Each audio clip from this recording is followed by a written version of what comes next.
You know, the peaceful move, the King thing. You had if I don't know if you saw the movie Selma, but in Selma there was a segment where they were teaching you how to march.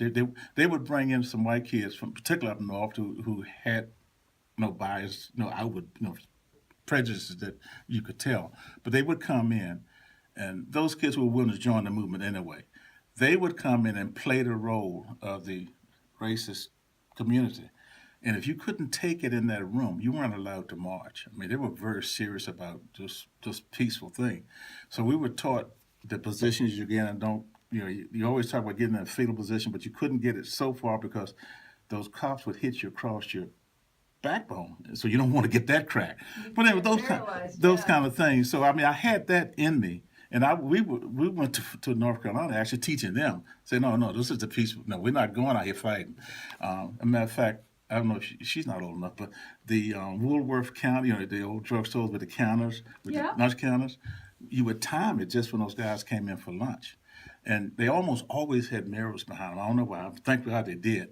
But we used to trade notes as to who was more artful as seeing something coming at your head. Because they would pick up the fingernail part, the things that are on the counter there, the impulse shakers and things like that. holder, yeah. Right. They would pick those up and throw them at us. We're just sitting at the counter. She wouldn't wait on us, but we weren't going to move. Right. And so the mirror, like your glass there, the mirror was there, and we see the guy, ducking like that, and we would take notes and say, "I got you, man," over and bend, and then they would bump up against you, and all those kind of things. But you had to have that kind of resolve that was not you were determined. If I fought, I was going to set the movement back. I really did like school. So the next You were how old? 13, I think, 11 or 12, something. 11, did you say? 12 I was, 12. 12. So the next, I think that Thursday of that same week, she took me to the adjoining county. And they said, I got registered, but then they said, well, where's his paperwork? She said, Prince Edward. They said, we're not certain. But I went 2 days, and they had checked, and they said, no, you can't accept it. Every Monday from September, October, I went to Kittrell and late October, early November. Every Monday from time that I went to North Carolina, my mother put me in a car and drove me around to every county.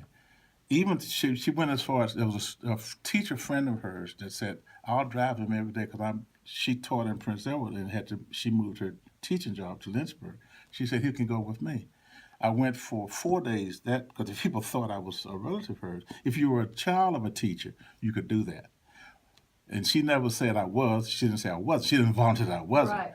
But when they got my transcript from Prince Edward, they saw parents, Arthur and Reginald Smith, not, I can't think of her last name now. So then they called me and said, we're sorry, you can't. State Board of Education issued an edict to all the counties around in the rest of the state, do not accept a Prince Edward student for fear of we will pull the state funds. That September of 1959, that Monday morning, the first Monday when schools opened, I was in the yard and I watched those buses drive by, our buses, because they're trying to appease us. They're giving us new school buses. Well, when they closed the school, they took the buses for us and gave them to the white kids. And the temptation to throw rocks at the bus was pretty great, but I didn't. I opted into Prince Edward County, landed and say, we will open schools. Our foundation and our friends across the nation are going to fund these schools. That was in 61 then, That after was, he was president, or was that No, 62? this was, let's see, 59. They opened in 64. This will be 62. Yeah. Just before Bobby. Bobby came down. He died like that next May or something like that.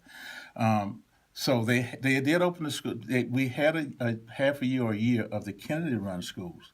And the next September, the county said, first of all, we're in defiance of the Supreme Court decision, but also we're looking pretty stupid. Bad to the rest of the world. So they did reopen then. It took a few years. I mean, they made some progress. Prince Edward was based on farming county. As that was happening, the Kennedys had come in office. And Bobby Kennedy, there's a great quote, I can't even think of it now, but he basically said there were 4 jurisdictions in the world that did not provide education. And they named the other 3 somewhere in Vietnam, and he said in Prince Edward County, Virginia.